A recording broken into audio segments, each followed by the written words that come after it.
Iran berpikir bahwa mereka bisa menguasai Selat Hormuz dengan kapal cepat dan peluncur rudal pantai mereka. Amerika Serikat baru saja membuktikan bahwa rezim itu salah. Amerika Serikat baru saja melepaskan bom penghancur bunker 5.000 pon di pantai Selat Hormuz. Selat itu telah dibuka.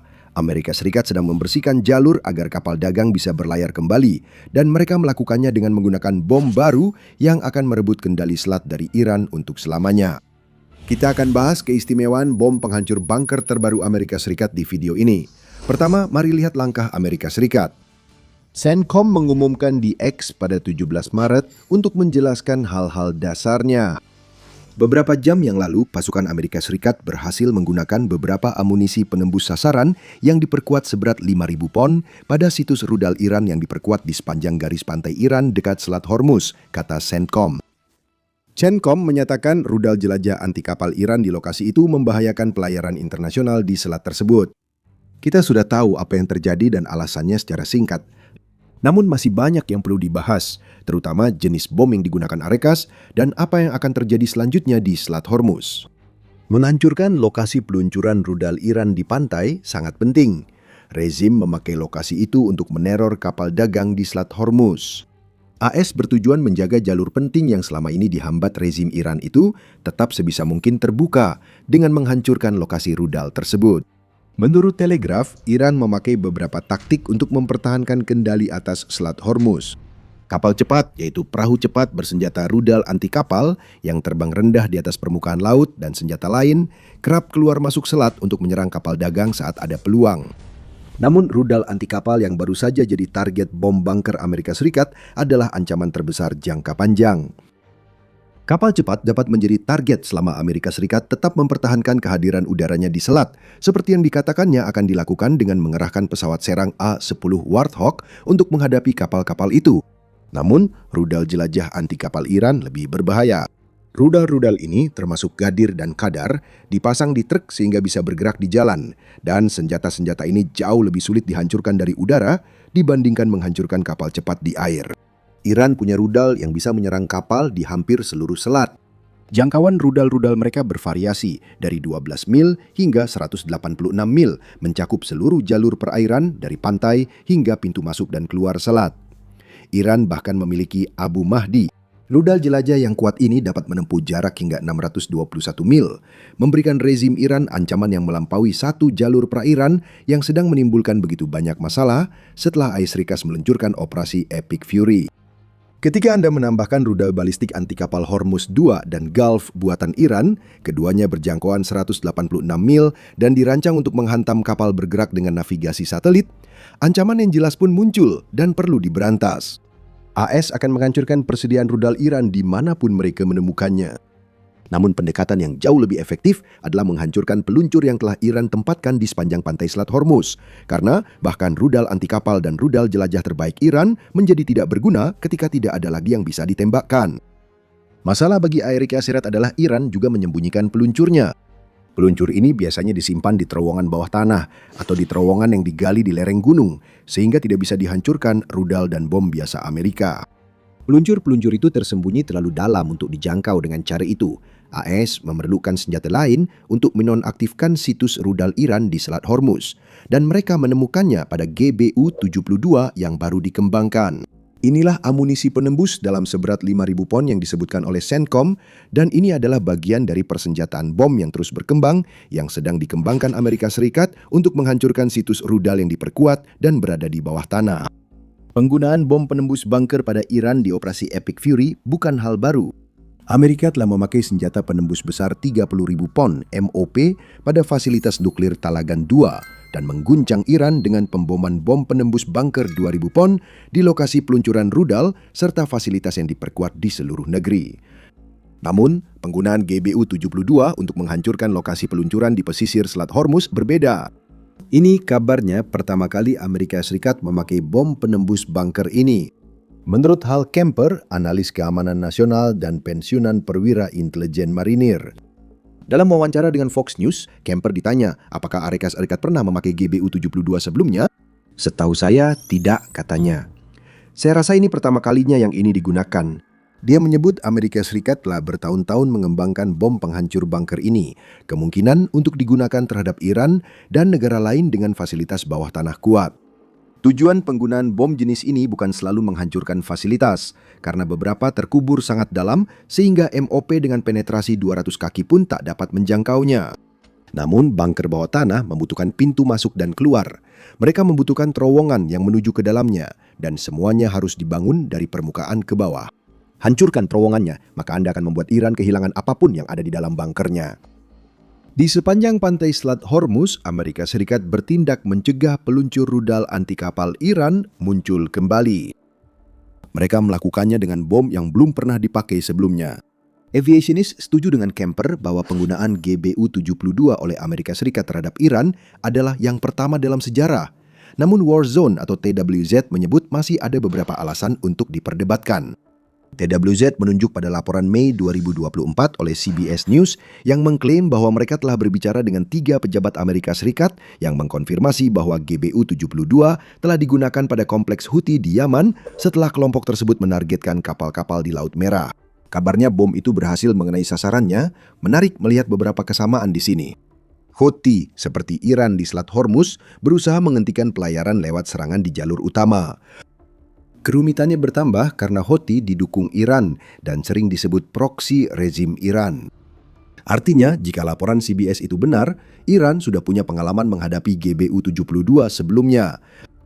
Iran tak berdaya pada 2024 dan 2 tahun kemudian, mereka tetap tak mampu mencegah bom penembus bunker Aires, menghancurkan situs peluncuran rudal bawah tanahnya di kawasan Selat Hormuz. Bagaimana mungkin Iran bisa berbuat apa-apa? GBU-72 adalah senjata sangat mengesankan. Kami akan jelaskan alasannya, serta bagaimana Amerika Serikat meluncurkan bom penembus bunker terbarunya dan dampaknya bagi posisi Iran di Selat Hormuz segera. Sebelumnya, ini adalah topik yang sering kami bahas di The Military Show. Jika ini wawasan yang Anda cari, jangan lupa berlangganan channel ini karena kami bahas setiap minggu. Kembali ke GBU-72, ada alasan mengapa Israel berusaha untuk mendapatkan bom penembus bunker baru ini dari Amerika Serikat.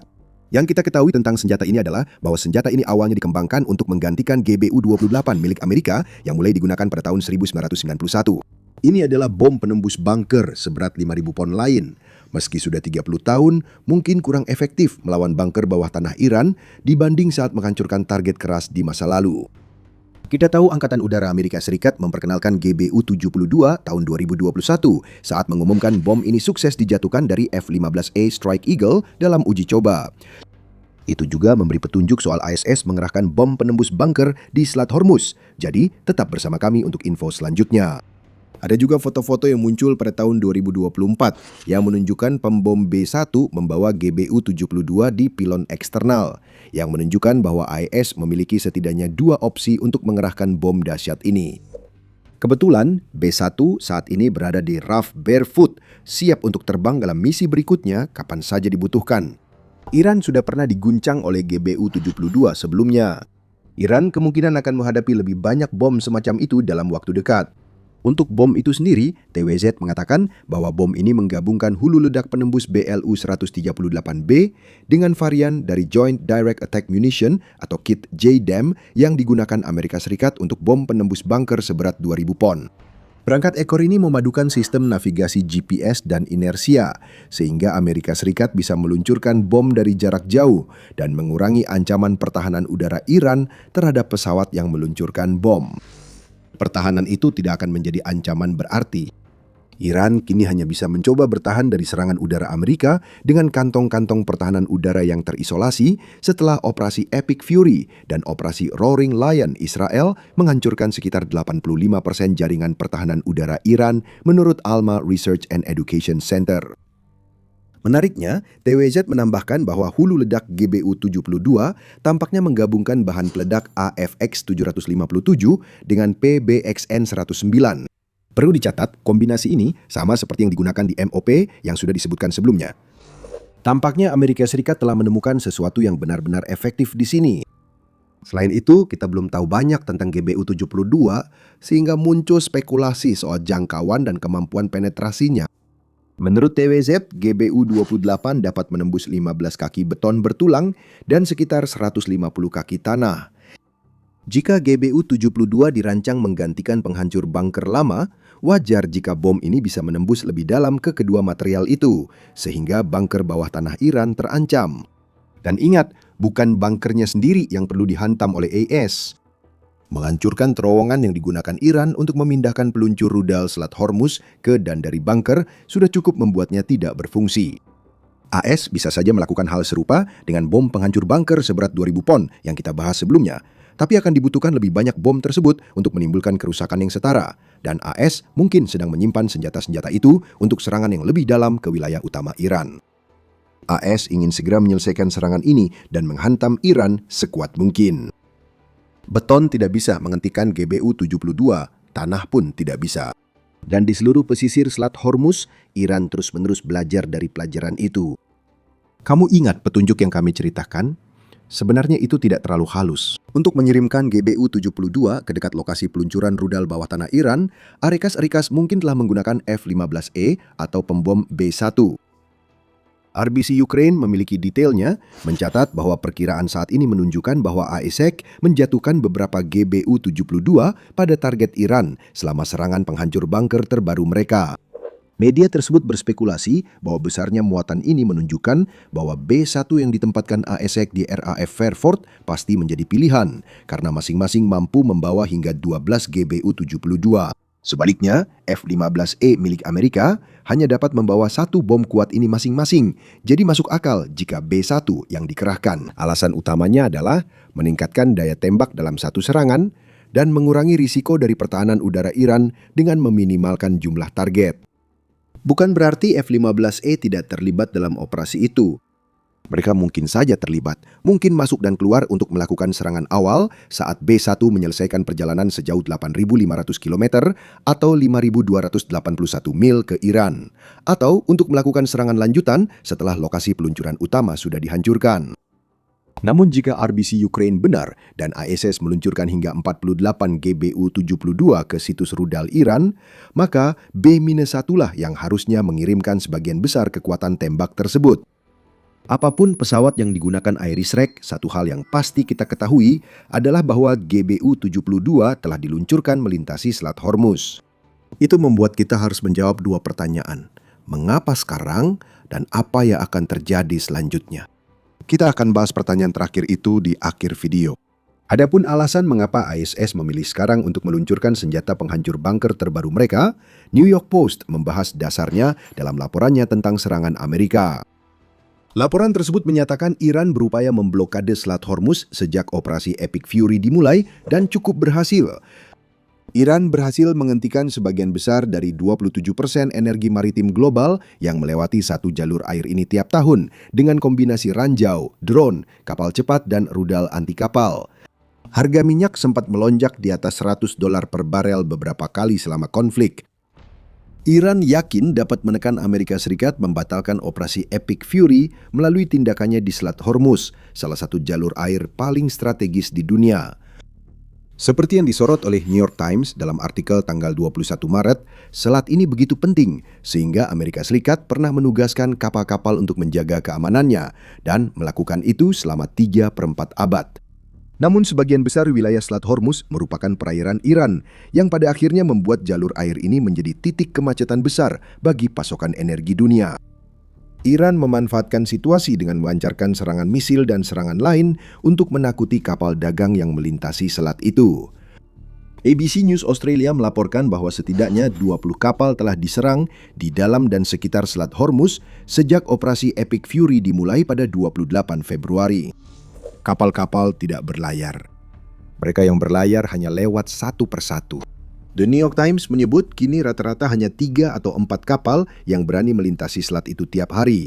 Sebelum perang dengan Iran, rata-rata harian melebihi 100 kapal. Mengejutkannya, meski Selat Hormuz sangat rentan, banyak yang tak menyangka Iran benar-benar menutup jalur air tersebut sedrastis ini. Neil Crosby, kepala riset minyak di Sparta, mengatakan kepada New York Times bahwa ungkapan klasik yang selalu diucapkan semua orang, termasuk dirinya, adalah selat ini terlalu besar untuk gagal dan tidak akan pernah ditutup. Angkatan Laut Barat atau Sekutu takkan membiarkan ini terjadi. Tapi itu sudah terjadi.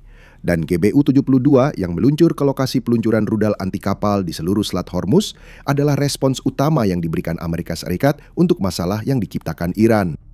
Kita kembali ke pertanyaan kedua, apa yang akan terjadi selanjutnya? Mungkin akan ada lebih banyak lagi, dan ASS sudah memperingatkan Iran. Laksamana Brad Cooper, Komandan CENTCOM, menyatakan Amerika Serikat tetap fokus menghilangkan ancaman Iran terhadap kelancaran arus perdagangan di Selat Hormuz. Para pilot kami secara dinamis memburu ancaman, menemukan dan mengeliminasi target secara real-time, ujar Cooper, sambil menegaskan tidak akan berhenti mengejar target-target ini. Kekuatan senjata besar yang dikerahkan Amerika di Iran kemungkinan juga akan mengumpulkan intelijen lokasi peluncuran rudal lain di Selat Hormuz yang terlewat saat serangan awal. B-1 masih di RAF Barefoot, jadi kemungkinan besar AES akan mengulangi yang terjadi dalam perang di laut.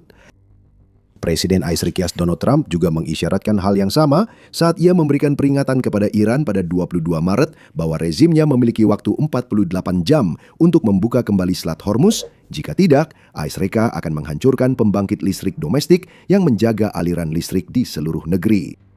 Sementara itu, Iran tampaknya tidak mundur menghadapi ancaman-ancaman ini, setidaknya tidak sepenuhnya.